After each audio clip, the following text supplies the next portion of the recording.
दिवसाढवळ्या diesel चोरी या कर्मचाऱ्यांना पाठीशी घालतंय नेमकं कोण? याबाबत सविस्तर वृत्तांत असा की सोलापूर जिल्ह्यातील मोहोळ पंचायत समितीमधील हातपंप विभागात असणाऱ्या वाहनातील डिझेल चोरीच्या घटना दिवसेंदिवस वाढत असून हातपंप विभागातील कर्मचारीचे हे डिझेल चोरी करून विकत असल्याच्या अनेक तक्रारी दाखल असून याबाबत अद्यापर्यंत मोहोळ पंचायत समितीकडून कोणतीही कारवाई केली जात नसल्याचं दिसून येतं।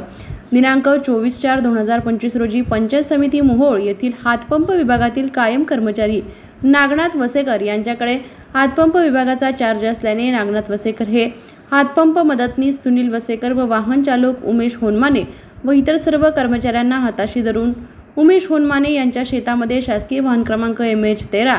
9385 या वाहनामधील डिझेल काढून इतरत सतत वारंवार विक्री केली जाते। तसेच हातपंपाचे पाईप व इतर पितळी साहित्याची विल्हेवाट लावून आलेल्या रकमेचे आपापसात वाटप करून घेतले जाते। डिझेल चोरी का केली म्हणून त्यांच्यासोबतच असणाऱ्या एका कर्मचाऱ्याने उपअभियंता शेख व गटविकास अधिकारी यांना सांगितले असता त्या डिझेल चोरी करणाऱ्या कर्मचाऱ्यांनी उडवाउडवीची उत्तरे देऊन उलट त्या कर्मचाऱ्यास दमदाटी करून साहेबांना सांगून तुला कामावरून काढायला लावीन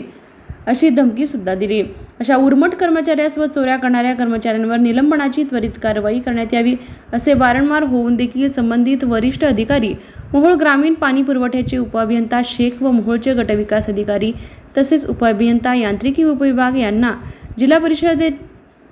सोलापूरचे रणजित काळे व त्यांचे वरिष्ठ अधिकारी नागनाथ वसेकर व संबंधित कर्मचाऱ्यांवर अद्यापपर्यंत कोणतीही कारवाई न करता उलट या चोऱ्या करणाऱ्या कर्मचाऱ्यांना पाठीशी घालत आहेत। कोणत्याही प्रकारची कारवाई होणार नाही याची दक्षता घेतली जात आहे, कारण आतापर्यंतच्या सर्व बातम्या खऱ्या असून देखील कोणत्याही कर्मचाऱ्यांवर अद्यापपर्यंत कोणतीही कारवाई केलेली नाही। तरी दोषी कर्मचाऱ्यांवर लवकरात लवकर निलंबनाची कारवाई करण्यात यावी अशी मागणी आता मोहोळ तालुक्यातून होताना दिसत आहे।